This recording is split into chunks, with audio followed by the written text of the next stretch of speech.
Everybody, my name's Daniel Harms. Today we have one more live film review for you guys. The Chiefs defense, stopping everybody in terms of not getting in the end zone, but I think they had a lot of really solid plays in this game.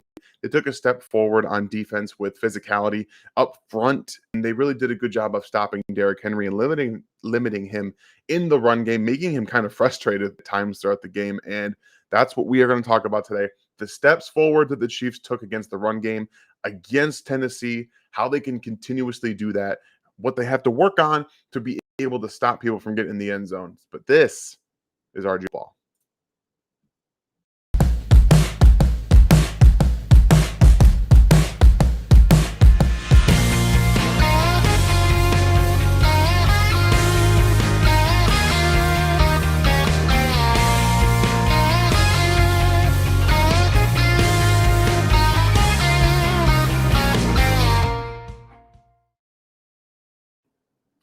Thank you all for joining me on this Wednesday evening. Again, we are doing a film review for the Chiefs defense against the Titans on last Sunday. And I know that it was a game that we all want to relive, particularly on the offensive side of the football. But I think there's a lot to look at in terms of the young players that stood out for the Chiefs. And when you can look at how honestly, the Chiefs really did frustrate Derrick. He wants to be able to get inside and run people over and really gain those yards down in the fourth quarter and really grind out games. And he was not able to do that very much. And you could see the visible frustration on his face at times with Nick Bolton specifically being able to get downhill and clear right to him almost for no yards a couple different times. And it was really, really cool. So like I said, we're going to get into that. But if you guys know the format, I've been doing this a couple weeks now. What we're going to do, we go through a few clips, and in between each clip, I will stop and I will answer some questions for everybody. And we're just going to keep having fun doing that because I think it's worked out pretty well. And yes, for those of you that didn't know, these are now live. We've only been doing it for the last 3 or 4 weeks. And I have had a lot of fun doing it. You guys seem to enjoy it. So I think we're going to keep doing this for as much as I can going into the future. So like I said, I appreciate you guys joining me. If you would please hit that like, hit sub, and that bell notification for your guys' benefit, and really helps us get out there to more Chiefs fans. If you want to, you don't have to. Obviously, you can help support the channel by hitting those super chats, becoming a member. That's all great stuff for you guys. You get exclusive content. Mine and I specifically, I think we're going to do more rants on Sundays or throughout the week that we're going to release to the members only. So what I really want to get into is, I'm going to fix the film screen for you guys so it's not super small. My face probably is going to be included in it, but like I said, we'll go back and forth between doing some film and answering the questions. But before we get started, we have one question to start off, which I'll do. No big deal. Thank you, Gavin, for the question. Probably unrealistic, but can we get Xavier Howard? I believe it's Xavier Howard, but maybe I'm wrong about that. No, I don't believe that they can. I don't think he's going to be going anywhere. And let's go ahead and just say that no, Howard's not going to be a Chief in the foreseeable future. Plus, he's way too expensive. So without any further ado, let's go ahead and look at some film. So if you guys didn't know, we're focusing on Colin Saunders. And the most important thing about him is being able to play inside, outside. That 1-tech, 3-tech, a little bit. I think he can play defensive end. But again, not being able to be moved. He actually turns the offensive lineman around. That's a very impressive thing. Being able to shoot this gap and get inside the center, turns and flips him around. But again, like I said, what you want to focus on is when he gets into the center. Because this right here is what I believe to be outside zone. Yeah, you see all of everyone moving in the same direction. So yeah, they got outside zone coming down. That's just right here. This is really what Colin Saunders does well. He actually almost throws himself into the center because he knows he's trying to reach block him and hook him. Center's trying to come around here and hook him right on the outside to be able to get to him. And so he doesn't want to let him do that. He's going to do everything he can to work back to that outside and make sure Derrick Henry doesn't have a huge lane to run through. Finds a way to get off the block. Also a good job of Nick Bolton finding his way off a block too. If you can kind of like see right here, he's not the best at getting off blocks, but I think that he's starting to get a little bit more physical and being able to trigger downhill it helps him because you have all of these offensive linemen moving in one direction, okay? They're all moving to their right. So Bolton does a good job of making contact and then getting off right into the inside where you need to be. And you have two Chiefs converging on Derrick Henry for little gain on the play. I apologize, everybody, for coming in a little bit late and trying to catch up. The audio was cut out initially, but I think we have that solved. So that was the first play. Like I said, Colin Saunders did a really good job of being an immovable guy, moving some guys forward a little bit, and then getting into the backfield. Also, trying to get Derrick Henry down to begin with is a is a huge thing. So being able to move a little bit forward is just a little bit of an issue now. So we're going to start answering some questions. My apologies, guys. I did not know that turning off the video would make there be no sound. All right, there's the first question we got. Thank you for the question, Mahomes86. If you were Veach, would you trade for D help this year, or would you keep the draft picks? So, you know, if this is me, I need to inject some young, athletic guys on defense. That's what I'm going to do. I'm going to use these draft picks. I'm going to try to be able to, to input some young, some speed, some youth, some speed, and athleticism at the whole area of defense, trying to figure out what they can do to make this defense better as an overall unit. So yeah, that's what I would do. Thank you for the question, William. Would you like another underperforming high draft pick corner to throw into the mix? Yeah, no, I'm good. No, thanks. Thanks for the question, Jim. Hello, Dan. Nice to see you. Nice to see you. Thank you. Appreciate you joining me tonight. We could try and get a defensive end some sort before the trade deadline. I don't think they're going to be looking to acquire anybody via trade this cycle. I don't think that's what they're going to do. That's my own opinion. They could surprise us, but I don't believe there's anybody out there that's going to be, not as expensive or be able to fit under the cap. They don't have a huge amount of cap space, so I don't believe they're going to do that. Thank you for the question, Philip. Struggling for why Mahomes suddenly playing like a rookie quarterback. He's pressuring, sure, but defense was bad in 2018 and 15. Had second best stat. Yeah, so defenses weren't prepared to play him as a rookie or as a second year player. They basically just they didn't sit in two high shells and deep coverage and zone coverage all game and make him go underneath. They didn't do that, and Mahomes was able to air the ball out everywhere. And they schemed this whole thing, perfectly for his first season. And if you look at the stats, the first, was it 7 or 8 games of the season, that's where he was lighting everybody on fire. And then it started to cool down a little bit towards the end. But he's always been able to attack defenses that don't just sit in high coverages. So and right now he's fighting. He's having to fight more and more because he's putting more pressure on himself. I think that the defense has done the same thing and putting pressure on himself. So that's my own opinion. But thank you for the question. Thank you, Tyler, for your question. What exactly do the Chiefs need to do changing things around? So it's a whole lot of stuff. If you guys watched my video yesterday, I went through a lot of the stuff they struggled with against the Titans on offense and what they have to be able to do going forward, running a bit more into these favorable RPO looks and things like that. But on defense, they have to be able to, Coach Vash puts it a really good way. You have to prepare for their best and survive the rest. They haven't been able to survive the rest. Like, they prepared for Derrick Henry, the best thing that the Titans did, but they couldn't survive the rest because they're not very good in man coverage. And unfortunately, when you put that many bodies to stopping Derrick Henry, you have to be able to survive in man coverage on the outside. And Ryan Tannehill did a very good job of exploiting that. A lot of drops right into the bucket and things you can't really, prepare for it. You have to be in better coverage and you have to look for the football. So they have to be able to stop the run with less with less than 7 or 8 guys and allow themselves to play more zone on the back end to be able to account for that. Answer a couple more questions and then we will get going. Thank you for this question, Tyler. What are your thoughts on the Ingram trade? Is it true? It is true, and I mean it's a tandem in.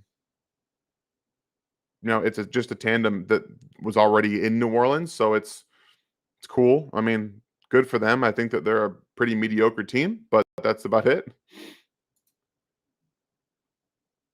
Thank you for the question, FLD. DB, you are good, Dan. Thank you. I know that was a weird thing I never had happen before.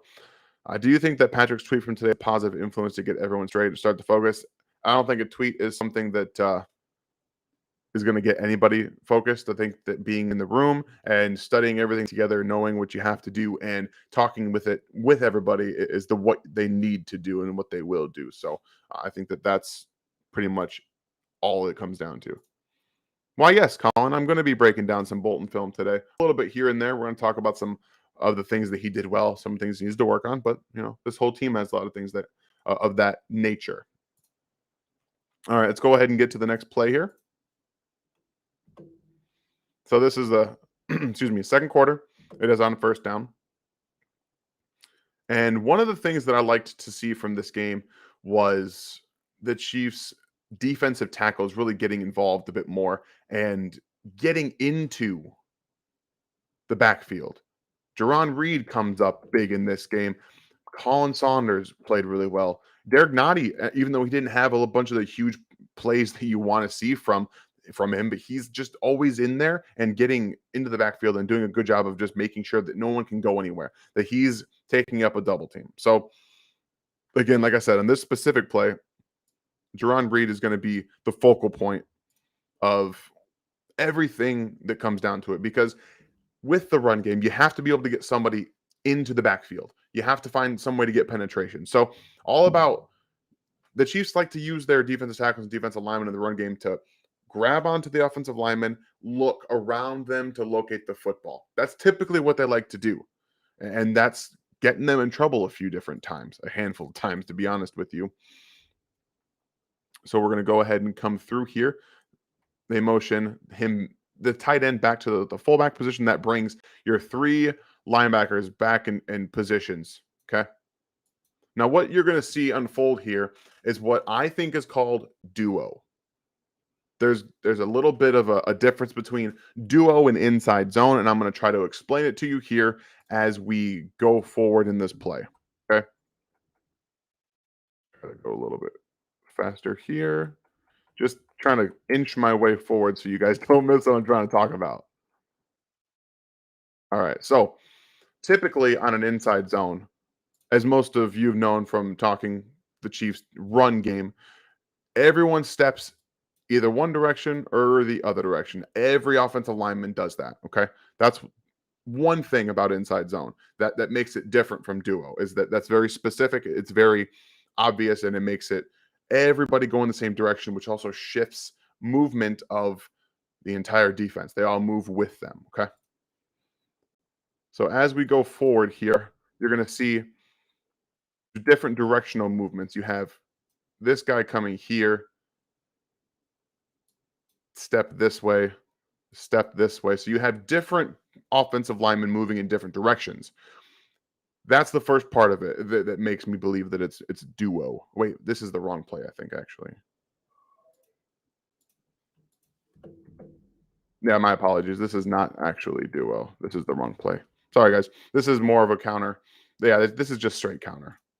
Sorry, guys. I really screwed that up. So you have different direction from both fullback and Derrick Henry moving to their left. Pull from the guard. And this is where Jeron Reed actually does a very good job, because you can see that he's looking for the football, and he's got this center trying to bear down on him here and block him out just to make sure he can't make a play. But when you really see it come, it come to fruition, is that he locates well, gets his hands on, and then slips the center just off of him. Okay. That makes a perfect attempt for him to now get to the backfield, because the fullback had to get upfield to block these linebackers to get Derrick Henry into the hole. And then they do a really good job of getting to him onto the ground, gang tackling, more than one guy to the football. Very important with Derrick Henry. And you see Mike Dana doing that too. So again, locate the football, makes the center slip off of his shoulder, is able to get in there, and then you have another guy come in and finish it. Very important. And I think Jeron Reed had a very good game, as not just tackle wise, but he was also able to, take on a couple double teams and do a good job, like I said, of just continuing to force the offensive lineman not to get to the second level. Very important for, Nick Bolton the game that he had, the defensive line to make sure to keep him clean. So that's exactly how they did a good job of keeping, even Willie Gay at times clean. So yes, very important for the success of Nick Bolton, which we're about to get to in the next play. So yes, I apologize, guys. That was sometimes they all look the same when I'm going through them. So yeah, that one was just a counter play. The duo and inside zone is going to be coming up later. All right. So if anybody else has any questions, we can do that. All right. One more here. Thank you for the question. I hate California. Well, hey, I used to live in California. It wasn't too bad, but I know everyone has their thing. Let all high-priced talent, Jones, Hitchens, Mathieu, Clark, Brown, walk this offseason. So I think I'm going to let most of them, and maybe not most of these guys, but I think Hitchens and Clark are definitely gone. I think both of them will be free agents. I think if you can find a way to make it work with Mathieu, it's in the team's best interest to do so. Chris Jones, I think, will be here next year. I think Orlando Brown probably will be here next year, but on a lesser contract. I don't think that he's going to get what he initially thought, especially if he continues to play the way that he is now. I think they're going to find ways to get him a bit more help on the outside and not have to have him do a bunch of vertical sets. But I think there's a lot, Dan Sorensen's going to be gone, but there should be a lot of turnover on the defensive end. And I think Hitchens, Clark will be the two most expensive guys not to be here. But I do think that Jones and Mathieu will be here. I'm not so certain that Mathieu will be. I think trying to get him to stay in KC is very important. Thank you for the question, Cole. Mike Hughes is clearly a bust. Who in the draft would you replace him with? So yeah, Mike Hughes, that's why they got him for like a 7th or 6th round pick. He's not a great corner. And unfortunately, some guys like that who were drafted in the 1st round, they do bust. And that's just kind of how it is. But I haven't done a whole lot of draft work yet. I think that when DeAndre Baker gets healthy and gets healthier, I think that he can be a guy to help you there.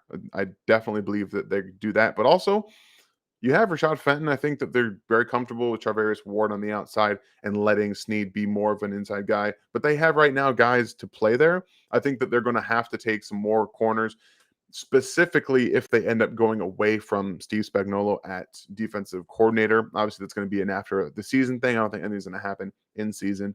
But as it comes down to just corner depth, that they have to continue to add athletes with length to the position. So I don't really know yet who I would replace him with or what round I would go. Probably on day 2 though with the corner. But I think DeAndre Baker can eventually help in that area. Thank you for the question again, Tyler. There is about Melvin Ingram for the Steelers trading with the Chiefs before the deadline. Do you think so?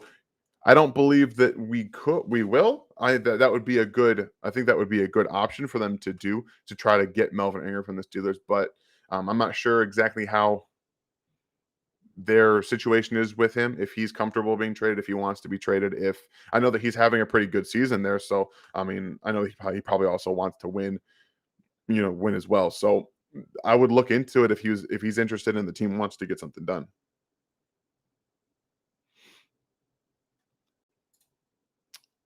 So I see this, but make sure if you guys want to ask a question, you put question marks before, just so I can pick them out of the chat, because I do have to navigate that. Chiefs guy, do you think we signed Josh Gordon to be a decoy?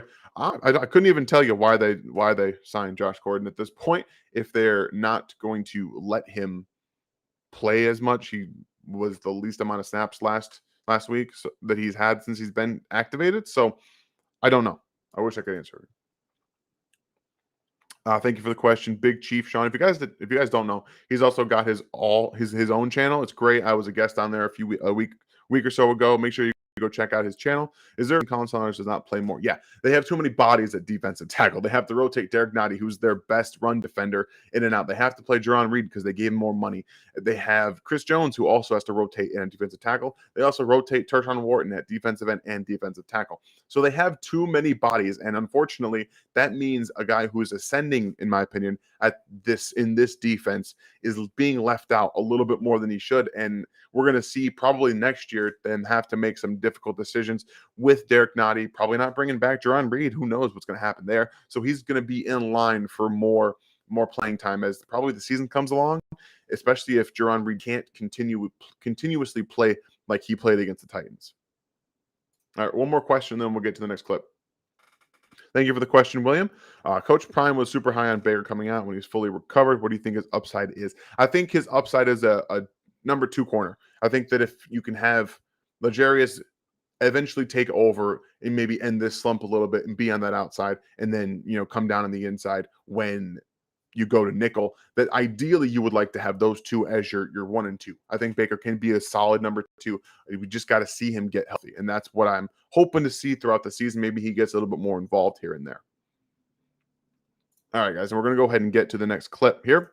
This is the one that's really going around Twitter right now. One of the ones that I shared earlier for everybody to see, and if you're not on Twitter, you get to see it right here, which is, it's a beautiful description of just selling out for the run. But even for a lot of teams, Derrick Henry typically scores on this play because he's so close to the goal line, and they're just really, really good at penetrating and getting their offensive line to the next level. And that's really what comes down to, is making sure you can meet him in the backfield with a guy who's not scared.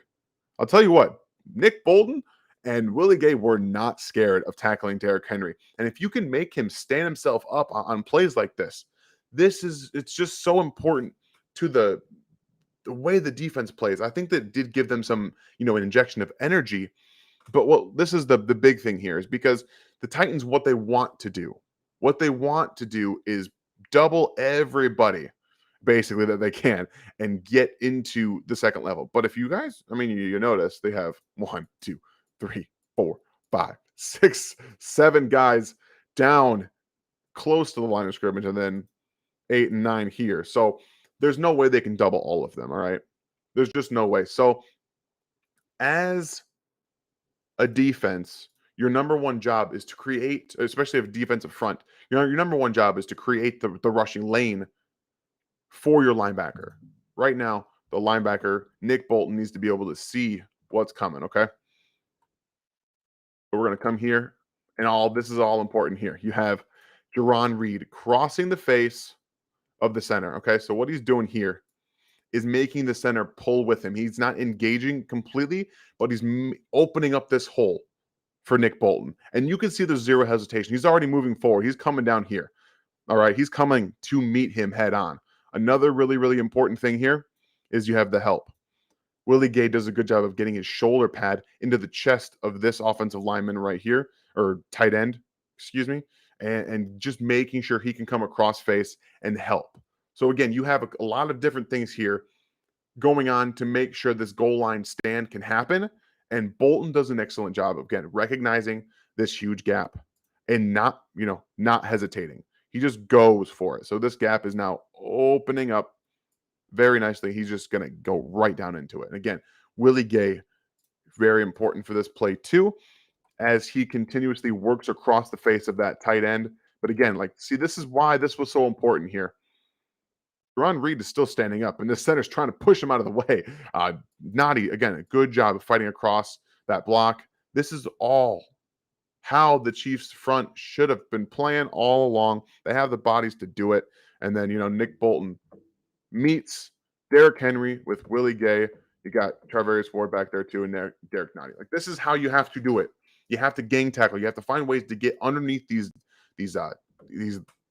blockers. Okay, you have to get there, and they did an excellent job of that, holding him to 89 yards on the ground. That's huge. All right, before we get to the next one, we'll answer some more questions here. We're going back and find here. All right, I do appreciate you guys being in here. We're getting to 150, everybody. That's awesome on a Wednesday evening. Makes me happy to be able to do this for you. Thank you for the question. W. I'm assuming it's W. Hello, Dan. I've been kicking an idea around in my head. Is it possible that Clark Hunt had a say in the offensive line signings? He did drop $500 million. So I think what it comes down to is Clark Hunt is much like Brett Veach in a sense, and much like Andy Reid in a sense. Andy Reid wants to focus on when we're talking about schematics. He wants to focus on the offense. So he brings in Steve Spagnuolo. to do the defense by himself so he doesn't have to worry about it. I believe that Clark Hunt delegates as well. I don't think he has anything to do with what has gone on in terms of the daily offseason change, positional changes and things like that. I think that he hired Andy Reid to essentially be the coach slash pseudo GM. Everything, in my opinion, goes through Andy Reid from Betvich to Andy Reid, and he approves everything. That's what I believe.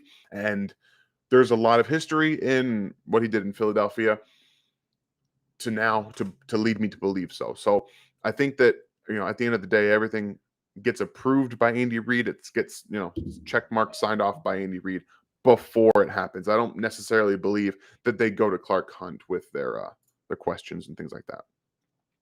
Thank you for the question, Colin. There's been a lot of chatter about Wharton at defensive end. I don't think he has the length to play defensive end. Your thoughts? So he's actually already doing it. He's been playing it both defensive tackle and defensive end the last few games quite a bit. And they're doing, a lot of just trying to get their best players on the field, rotating guys in to be, as fresh as they can be. I don't necessarily think that he's got the length to play there permanently, but they want to get Chris Jones at defensive tackle more because if you watch this game, you see why he's much more effective on the inside than he is on the outside. And even without the length, I think that Wharton is a better hip and ankle athlete, so he can help a little bit on the outside. But again, at the end of the day, you probably don't want him out there a lot, much like you don't want Chris Jones out there a lot. All right. Thank you for the question, Sneaky Jack Attack. Would you look into giving Clay Matthews a chance considering the market for defensive ends to beat the players right now? I think it's worth the risk when looking at his 2019 season. So that's 2 years ago. That's another 2 years. And I think he's been out of the league since then. If I'm wrong, you guys can correct me. But I don't no, I don't want to bring a guy in who hasn't played, in a few years at defensive end. It's just too physical of a spot, and he can probably get worked over by now. So I'm not really interested in that. But again, I mean, defensive end's been such a hard thing for this team. I thank you for the question, Thomas. Dan, I want to know whether you think it would be the Chiefs' problem with the salary cap. How about bringing in Olivier Vernon? Maybe he has a little bit left. I wouldn't have an issue with them bringing Vernon in. Again, it's going to come down to, like you said, the cap space, but you probably could work in something for Olivier Vernon. He might command a little bit much, but he hasn't been playing this season. So, it's a lot to go into with the cap. And I think they have 5 or 6 million in cap space right now, if memory serves. I could be wrong. But again, at this point in the season, you're asking a guy who hasn't been conditioning to play football to come in and give you something. That could also be why Josh Gordon's not doing much. Maybe he's just not conditioned to play yet, and it takes time. So that was why I was so frustrated with the Chiefs in non-effort to bring in defensive end players. They wanted Chris Jones to do it when it didn't make sense to me. It doesn't make sense anymore, and you can see how inefficient it has been and how much more effective he is at defensive tackle. So that's my thought. All right, I will answer one more question, and then we will get to the next play. Thank you, Albono. Is there a way to get Hughes off the field? It seems like, yeah. The way is to not play him, to play Ward and Fenton as your 1 and 2 on the outside and Snead in the slot. I think that's the way that you do it to make sure that Hughes can't be on the field because he just doesn't have it anymore. I don't know what happened. Coming into the league, I liked his game. He's just not being as physical as he was when he came in. It's gone. So yeah, that's what you do. That's how you have to do that. All right, let's get into the next play here. All right. So this is actually the duo play that we're going to talk about. But again, with Bolton making an excellent read on the football. This is the kind of stuff that he did best out of Missouri. Recognizing, reacting, just get downhill. Just do it. And that's what he does. It does a great job of doing that. So right here, this is what I was talking about earlier. My apologies for screwing that up. This is the duo play. Okay. All right. So this is what I was talking about with that whole inside zone stuff. You have guys taking 2 different foot pass, stepping directly at. That's what indicates that it's not inside zone. And for duo, you have to have at least 2 double teams. But this play, you have 3 that really should be a third here, but it ends up not really working out. You're going to pull here. I think that's right. Let me just see where you end up going, buddy. All right, so no, that was another double. So yeah, lots of doubles everywhere. I thought he was pulling like he would just took a huge stance. But yeah, so you've got doubles everywhere, all right? And the biggest thing about this play is to not get displaced. So everyone's doing their job, okay? And like I said about the Titans, they want to double to linebacker, double to linebacker, double to fill player. Like they want to get out off these doubles to the next level to be able to bump all these linebackers out. Okay. They want to just make it easy for Henry to find a way to flow through. Okay. But again, this is the what I was talking about. Like, look at Tershon, or this is Saunders. Look at Saunders get his head between these two offensive linemen. He's not going anywhere. Chris Jones trying not to go anywhere. Wharton trying not to go anywhere. Like they did a really good job in this game of facing up and forcing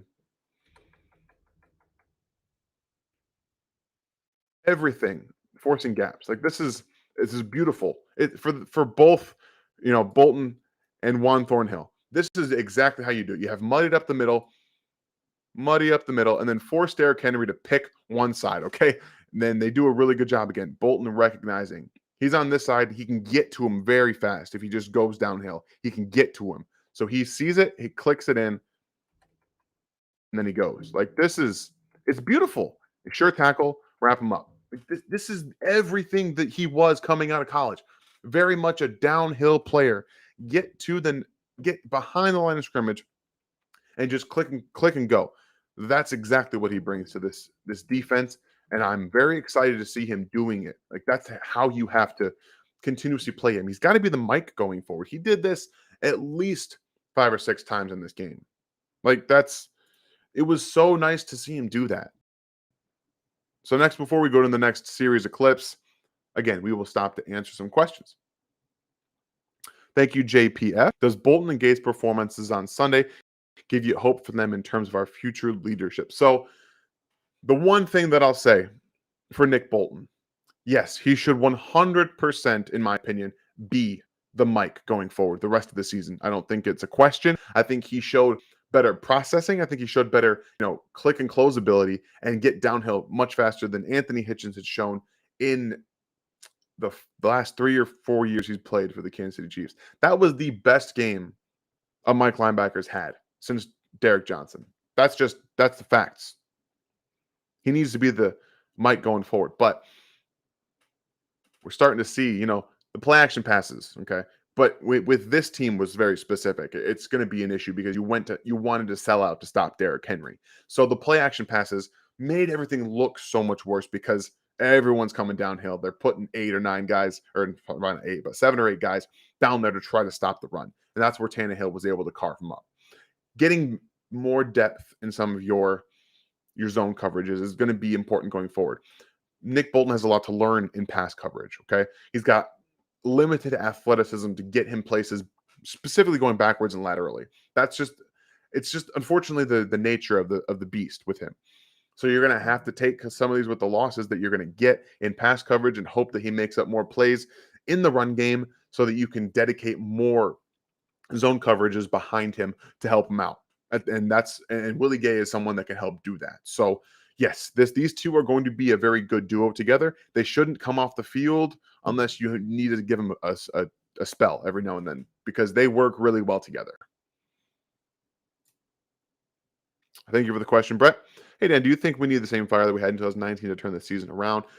They just got to start getting their heads out of there. You know what? It's like they've just been turning the ball over. They've just been doing stuff that's not normal for them. So if they get it figured out, I think in this game I'm gonna show you in the next couple of clips how they were able to do some things well, but also not do some things well and things that just kind of got out of hand. But like I said, we're gonna get to it. But I'm very interested to see how the team addresses things going forward. That's all I'll say. Thank you for the question, FLDB. From watching film and what you've seen, how much coverage disguising have the Chiefs used this year? Do you think they need more of it? They do. They rotate their safeties a lot. There's a lot of safety rotations, and there's a lot of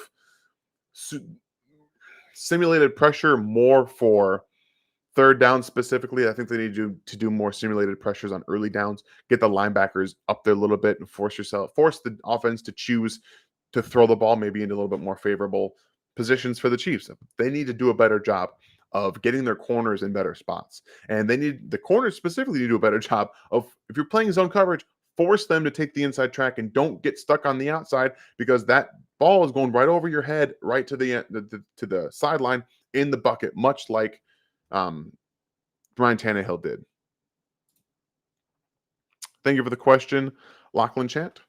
Hey, Dan. Off-field thing with Mahomes to switch up our game plan on offense, because I didn't really see Mahomes rallying the troops before he got hit.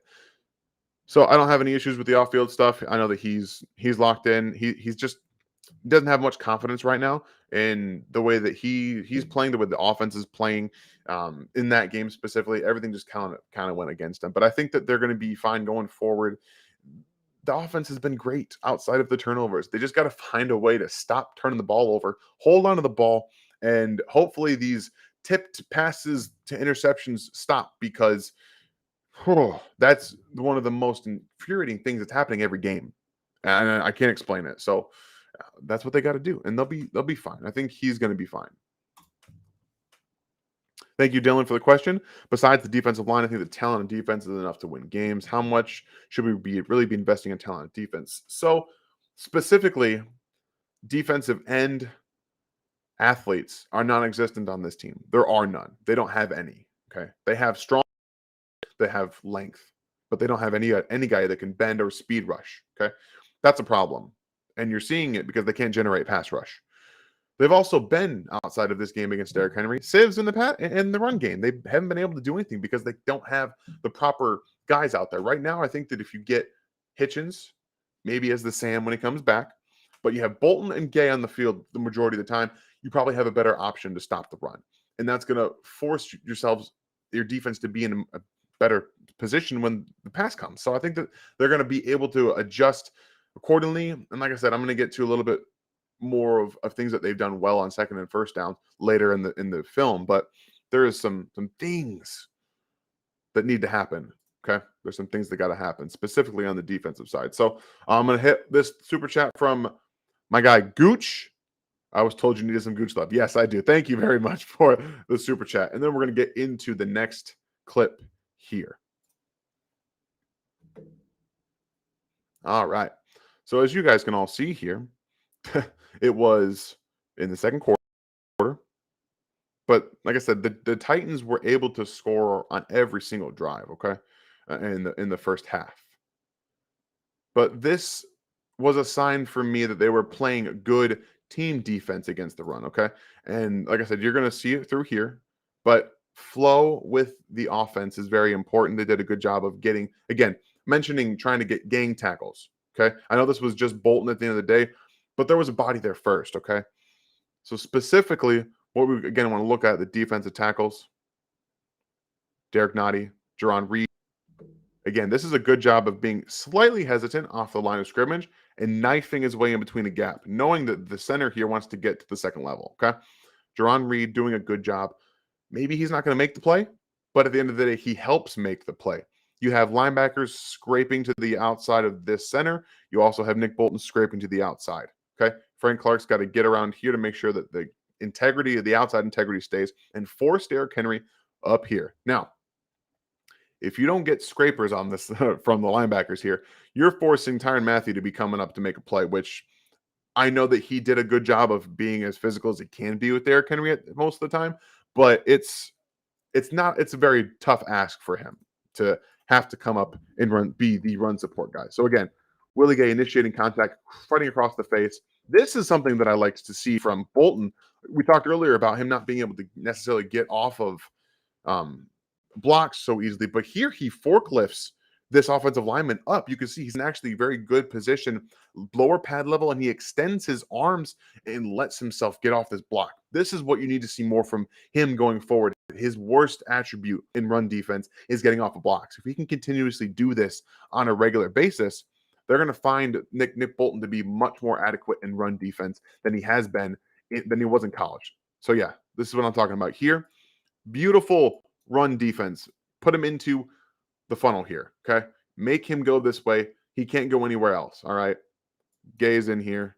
You have Bolton's coming across. So this is all very good scripted team defense, exactly the way you draw it up on this outside zone.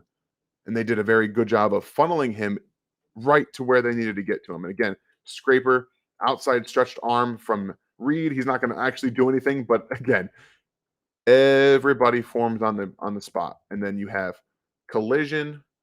Nick Bolton ends up cleaning up the play. So we'll run through it one more time just so you guys can see it. And that's exactly how you have to play team defense. They did an excellent job. Excellent job. Oh, I'm sorry, that's not even Henry. That's Mickles, I think that's his name is. I just assumed every single run was Derrick Henry. All right. Thank you for the question, William. Joking on the sidelines aside, I saw today that Frank Clark has the highest pressure rate since coming back from the injury on the Chiefs. Yes. So I was actually just about to talk about Frank Clark after that play. I don't like what he did. Like you said, the joking on the sidelines while you're down that much. And yeah, that's a big issue for me. But I saw a different Frank Clark in this game, okay? He was a much more stout player against the run. He was doing much more against the pass, getting those pressures, like you said. The ball was just coming out fast, okay? And at some point, yes, you have to be able to force the team to hold on to the ball a little bit more. And I think they're going to get there. But I think it's a good omen for Frank Clark if he continues to play, that they're going to be, doing a good job here. Thank you for the super chat, Stevie. Thanks for everything, Modfather. Yes, please, you guys give Aaron a round of applause. He comes in here every single night. We do these live shows, and he, basically like Stevie says, doing something every single night. So please, round of applause for our Modfather, Aaron, in the chat. Thank you once again, Stevie. Oh, hi. I appreciate the support here. Everybody saying hi. I do love you guys give me. It definitely makes me feel more comfortable while I'm doing this. Thank you for the super chat, DTKC. They need to move Chris Jones back to tackle. Yeah, I'm right there with you, man. I can't stand really watching him do both because there's such a discrepancy from him playing defensive tackle to defensive end. He's so much better.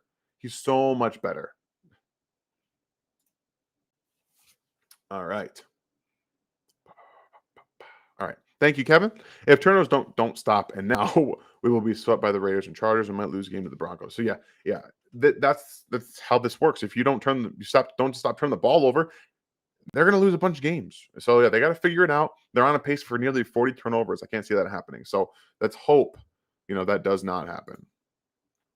Thank you for the question, Brett. Hey, Dan, I understand people freaking out about our defense, but as firing Spags, I don't think people realize that he won a Super Bowl with a 7-9 Giants team beating the GOAT Tom Brady. So those were defensive battles, right? Both games were low-scoring games. That's not how this plays out. I personally don't think that his style is fit in today's offense to combat these offenses. Typically, he doesn't want huge athletes at linebacker. He doesn't want to play athletes at defensive end. And in today's NFL, I think you have to have them at those most important positions. And he doesn't seem to want them at defensive end. And that's a problem for me. So we'll see what happens. But I'm not so confident that it's going to just change. Thank you for the question, William. Willie Gay played great. On one play, though, it looked like he over-pursued and whiffed on tackling Ryan Tannehill, which resulted in a 3rd and long conversion. Does this show up on elsewhere in film? Yeah, sometimes he can be a loose cannon. I think that's kind of inherent with his play style. He has a lot of run athlete. Obviously, he's able to get in a lot of places on the field, but sometimes he doesn't read everything properly, and that's been an issue because he hasn't played very much. He hasn't played very much in the NFL. He didn't play much in college. So a lot of it is learning. It's a lot of learning. All right. This is the sequence I was going to tell you guys about. Okay. We're going to watch this whole sequence and then I'll answer some more questions. But this is where I thought the Chiefs were doing a good job, specifically in the red zone. Okay. You see Derrick Henry out here in the flat by himself, but they do a good job of closing. Okay. Like this is it's a good job on first down, 1st and 10 in the red zone. You see, the play action fake. I think it's a play action fake anyway. Or they just kind of, yeah, not necessarily a play action fake. They just go right out of it. But what they have here is a run down blitz. On first down, they blitz Willie Gay off the edge, and they do a good job of gang tackling. Okay. The one problem here, obviously, you see Nick Bolton was coming down quick. He wanted to get to that, but as soon as he saw Derrick Henry get out to the flat, he adjusts, and you also see Juan Thornhill already looking. He's already looking at Derrick Henry coming out to the flat. Very good instincts. So again, Willie Gay coming at the quarterback, forcing him to throw this ball to the flat. And right here is where exactly you want to be. Okay. Boom, boom, boom. They got 3 guys converging on Derrick Henry. Okay. It's perfect defense. On first down, they did a good job of forcing the ball into the flat and then converging on it. Okay. It's just a small play, but it's being executed properly, being in the right spot and getting Derrick Henry with a head of steam, mind you, and forcing him to kind of, trying to make it something happen there for a 3-yard gain on first down in a passing league. Beautiful. Okay. Good job. Again, Willie Gay off the edge. They do a very good job of forcing this play to happen because he wants to go out quick and then he has to throw it to the flat. Again, gang tackle, make sure there's more guys there with Derrick Henry getting in there. So yeah, now 2nd and 7. Okay. This is the key for them in red zone. You have to be able to force 3rd downs. Okay. Otherwise, they're just going to keep scoring touchdowns. So yes, here, look at this. Look, where is he going? He's got nowhere to go. They did a great job of clogging that gap up on 2nd and 7. They could have just kind of played the pass here, which they've done in the past. But again, clog everything up. Just, make it so he can't get anywhere. You bring down Mathieu and you force him to have to navigate bodies, which he's not the best at doing, actually. He wants to hit a hole and go. He's not the best at navigating through bodies. And then they forced him into this situation. Colin Saunders, Derek Nottie on the field at the same time. Mike Dana doing a good job of being more immovable. Like, this is it. This is how you play team defense to get to that 3rd and long-ish play, But again, in order to play team defense, you have to continuously be in the right spots. And on this sequence, and in many of these sequences in this game, they did that. And unfortunately, right after this, Frank Clark gets penalized for a false start. And you can't have that. Like, you can't be having that stuff, guys. And that's one of the things that really derailed this whole game for the Chiefs on defense, is because they got themselves into favorable positions on 3rd downs and they didn't execute. Very hard to see. So I apologize, guys. I'm going to have to skip some questions here. It's starting to get late on me. Thank you for the super chat again, Stevie. Gooch, I didn't know your super chat fingers worked on Wednesdays. It's nice to know. I'd like to see him in here on Wednesday. I think this is one of the first times we've seen him. And like I said, we're going to try and do these every single week. And I gave myself a lot of film this week because there's a lot of fun stuff on defense. So that whole sequence was one of my favorite ones. And like I said, there was more throughout the game. And finding those sequences, just unfortunately, the next play is what continuously happened on 3rd downs. It was so frustrating. Thank you once again, guys, for the super chats. It doesn't normally, but RGR is a fam. Yes, we are. We are a family here, and you guys are so appreciated. I love you guys' stuff on Fridays. I'm glad we're going to have that going. All right. Thank you for the question. I hate California. They never showed a replay of the 3rd and 8 illegal contact. Did you? All right. So it's actually a 3rd and 9, and that's the play we're talking about next. And so, yeah, I'll bring that up here in a few seconds here. All right, thank you for the question, Brett. Hey, Dan. I know Bolton is a ball carrier's worst nightmare with the potential. Do you think he could be the next Ray Lewis? No. There's not going to be players like that very much anymore. Ray Lewis was like, what? I don't know his anything like about his frame or anything, but he was a big guy. Bolton's a 5'11". Like, he's not going to be a Ray Lewis, but he's got sure hands and he can impose himself in the run game. Maybe not so much as a downhill thumper, but he's going to wrap up.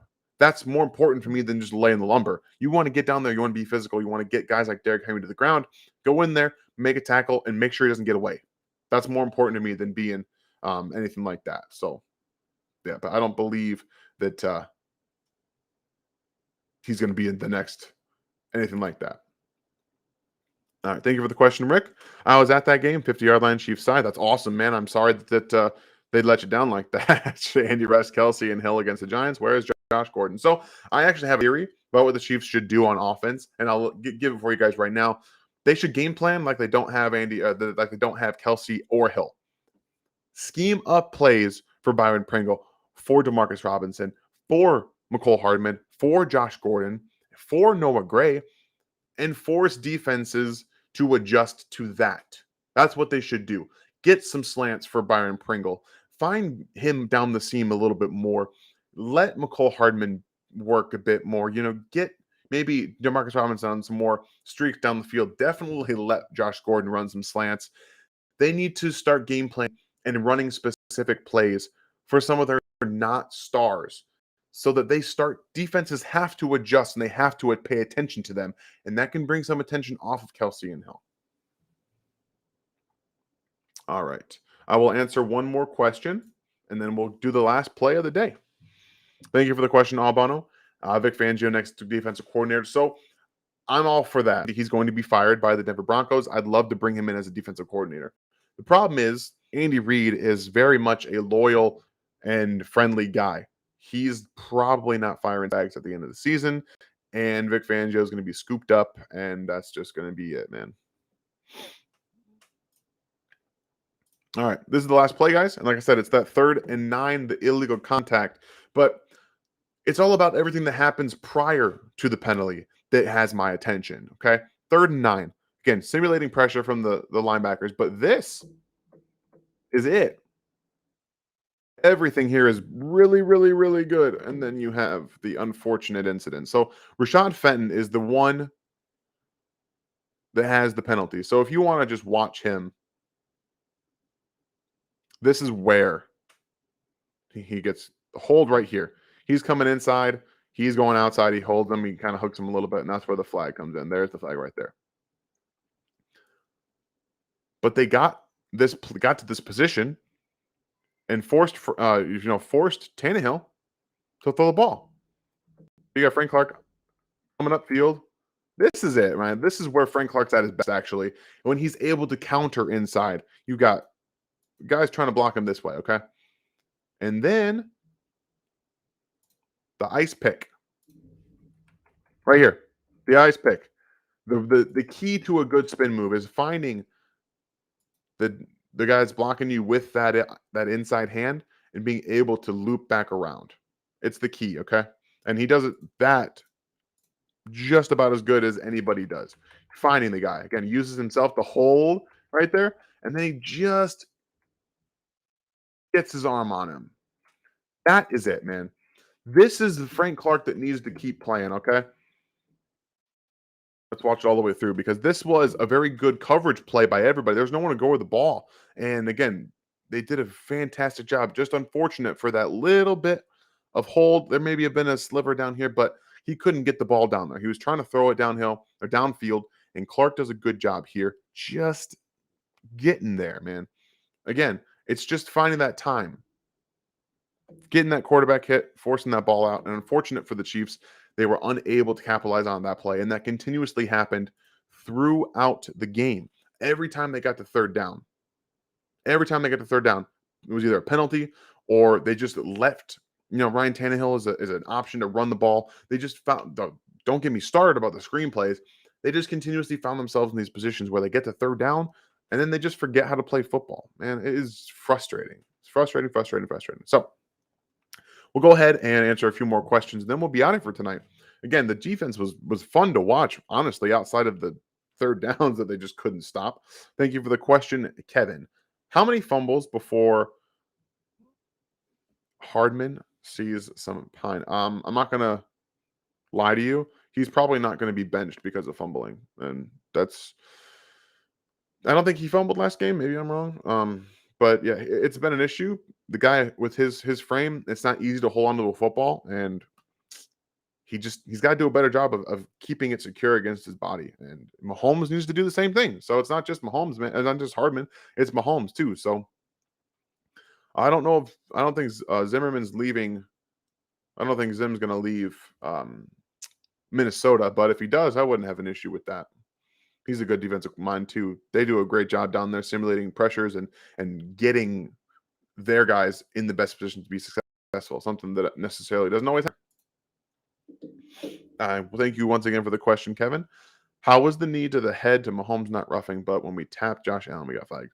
It's all based on the referees, man. There's a whole lot of stuff that happens from game to game that doesn't get flagged. For example, in this game, both Mahomes and Tannehill got hit in the face by defensive ends, didn't get flagged. It just depends. It's all game to game. So it's just going to be that way. Josh Allen, Mahomes, Kyler, like these guys are going to typically get flagged more than everybody else, but it's like I said, it's all game to game and referees to referees.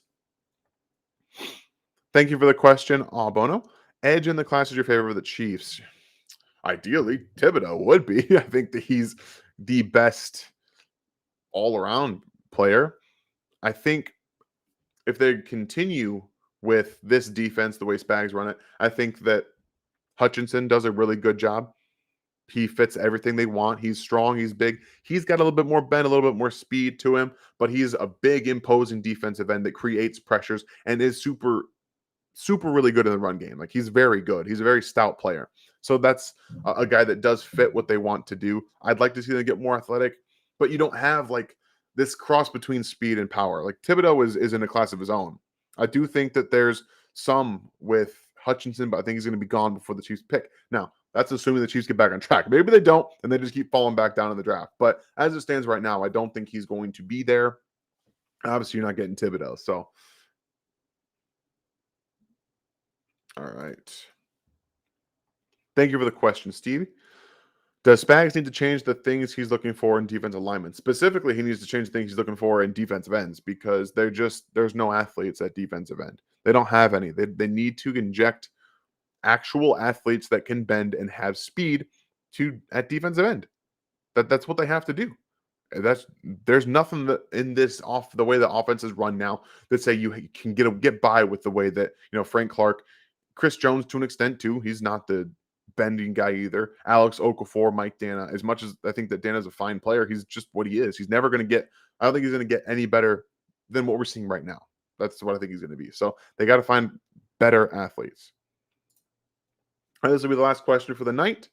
Thank you for it. Crazy. Is Will Anderson from Bama a good fit for the Chiefs? Even we get to him. I have not seen his tape. I cannot tell you. I apologize. I don't know if he's a defensive end or I think he's probably a defensive end. But